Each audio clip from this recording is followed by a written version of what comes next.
Hey legends, I come to you from a very frosty morning up here in the Blue Mountains, more particularly in the Newnes area. What are we doing today? I can't believe it's been 12 months since the suspension lift, well almost 12 months anyway, since I caught up with Keith from Territory Off-Road doing a bit of off-roading. So I thought this is actually a really good chance to go through the suspension lift, how it's really handled in the last couple of months. And I want to show you guys a bit more of this Newnes area, more importantly, the Mayingu Maringu, also known as the Blackfellow's Hand. I'm just reading from the sign here, around the area here. So I recommend crack open a couple of cold ones and let's get stuck into it.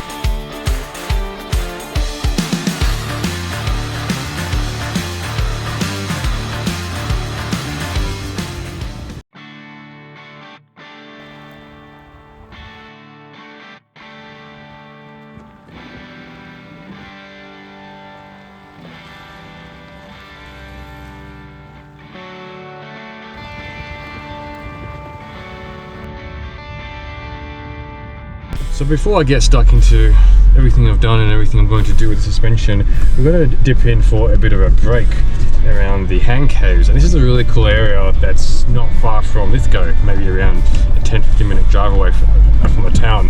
And there's a lot of these indigenous old rock paintings and rock art, which is really sick. It's a bit off the beaten track, but it's something that I'm really keen to show you guys. So I'm going to pull over and head up there.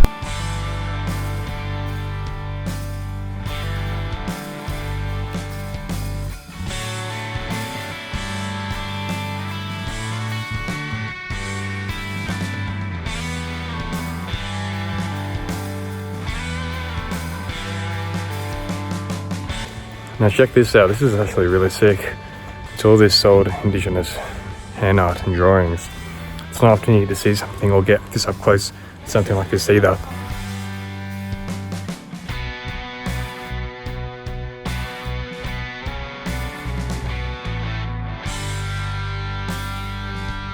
Alright, so that was that. It's actually pretty cool. It's not something that's really advertised very often around here in the Blue Mountains region. So now we check that out. Tires have been deflated. I've gone down to 23 PSI. I find that that's pretty good off-roading spec if you're not driving on sand. So we're just gonna continue on and see where the road goes.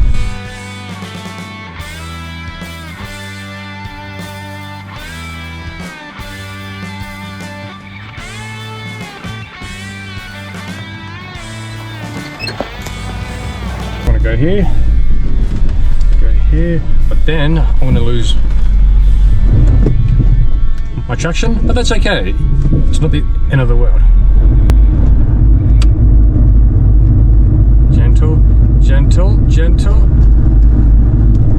and then you get up using the handbrake. There you go. So here I was looking for some sort of off-road track because everything that we've been doing up until now has just really been a dirt road. And lo and behold, there seems to be some sort of kind of wild power lines track hovering into view. I don't know if I'm going to do it, but we'll see where this goes and where this ends up. What have I done? Oh, I think I'm just going to pause it here. Just review where we are. Right, I'm not going to lie, this is a little scary. Okay, oh, this is a bit... Oh. I don't like this angle. Nah, I don't like this angle because last thing I want is to roll the bloody thing. Okay, hang on.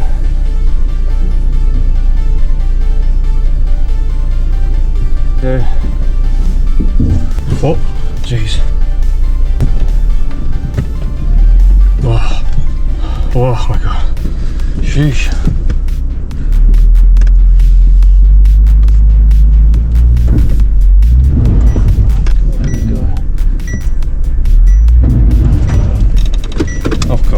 Good. Ooh. Oh my lord. Good. Oh. Good, good, good. Okay. Careful, careful, careful, careful, careful. Okay. Holy heck.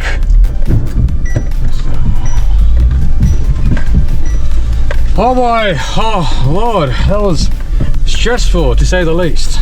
So after getting down to the bottom of the track, turns out there wasn't really a safe way to get back up, so we turned around and went back up the same way.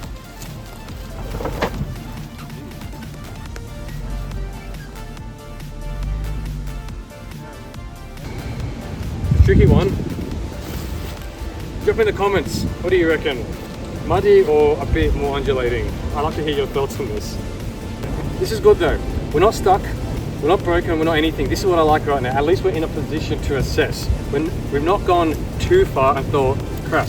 At least we're in a place where we can assess, we're on flat ground. If we can get in, we can get out. If you don't know your limits or you're a bit cautious, go back the same way you came, because 9 times out of 10, you can probably get back up the same way, which is exactly what I plan on doing right now. So, we scattered around a few other tracks here. We're on our own, I'm not going to risk it. So now we're going to try to go back the same way that we came. Blue smoke isn't piston issues, that's only because I've been idling at a severe angle for a while, so that's all good.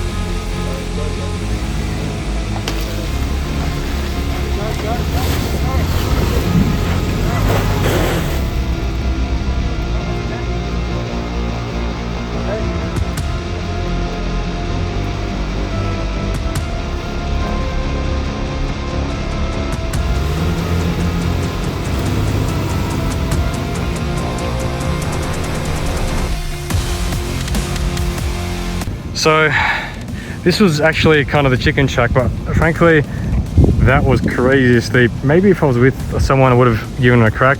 The original track I wanted to do was actually this one here, but nah, I'm going to be pushing my luck way too much, so I didn't stop, but got the car up. Whoa, that was off tap. That was, I mean, I managed to pull over into flat surface area, but when you go, you commit, and I mean, don't take a risk. This is actually a place that looks like a lot of fun. I would love to come back here, but not on my own. I've done something kind of similar-ish on another hill in the area, but that was way easier than I reckon what this was. So what I'm going to do is a sensible choice and head back onto the dirt road. Brings me, after all of that, to the topic of today's discussion, which is the lift kit. I've now been running it for 12 months now. I can't believe it's already been 12 months. I mean, check all this out. There was so much work put into this vehicle. My honest review of the 2-inch lift. I love it.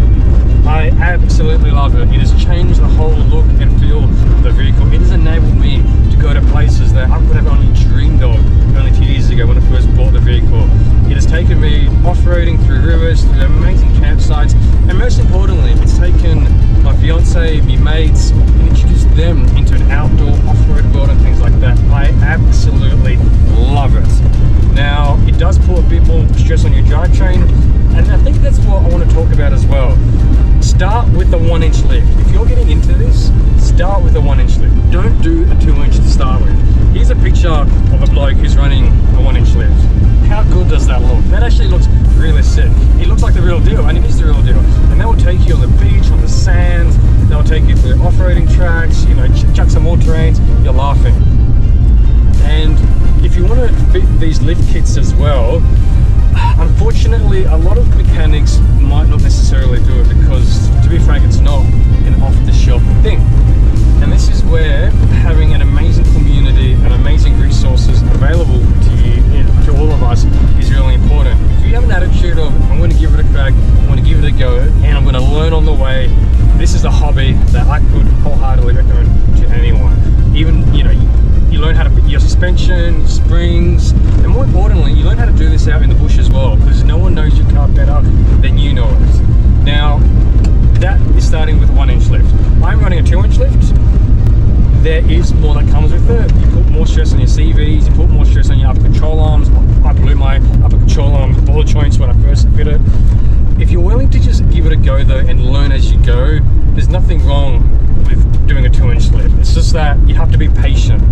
Things may not necessarily go exactly to plan, but as long as you're willing to think, okay, let's just stop, reconsider, and think again, you're going to be laughing and you're going to be doing it that way. So that's my recommendation when it comes to, and I guess in a way, my review of the lift kit that I'm running on the vehicle. Now, of course, I've got more things I'm going to add onto the vehicle.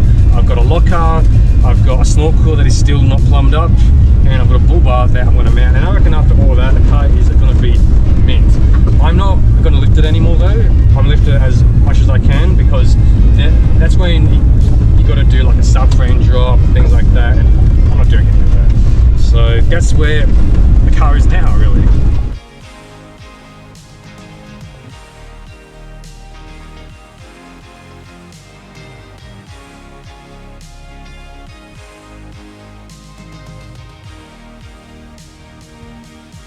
had to stop by and check out this area because I know when we were here last time we kind of just breezed through here, but it's really such a cracking spot.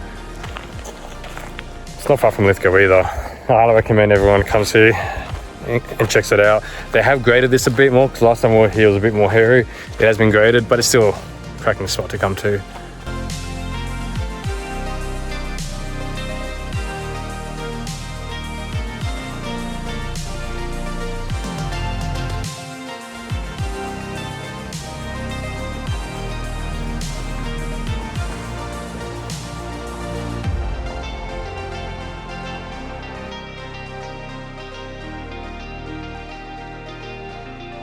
Now, because my GoPro has decided to leave this life, looks like we'll have to look for another one. That's why I'm filming now back on the old iPhone camera. I come up either to the mountains, onto Stockton Beach, onto the Waterguns, anywhere around that. Just like get out there in your all-wheel drive or your four-wheel drive and you will not regret it. So I'm going to end on that note. I hope you guys enjoyed that little video. It wasn't much, but yeah, we got a lot of really cool and exciting things coming for you guys, so we'll see you next time.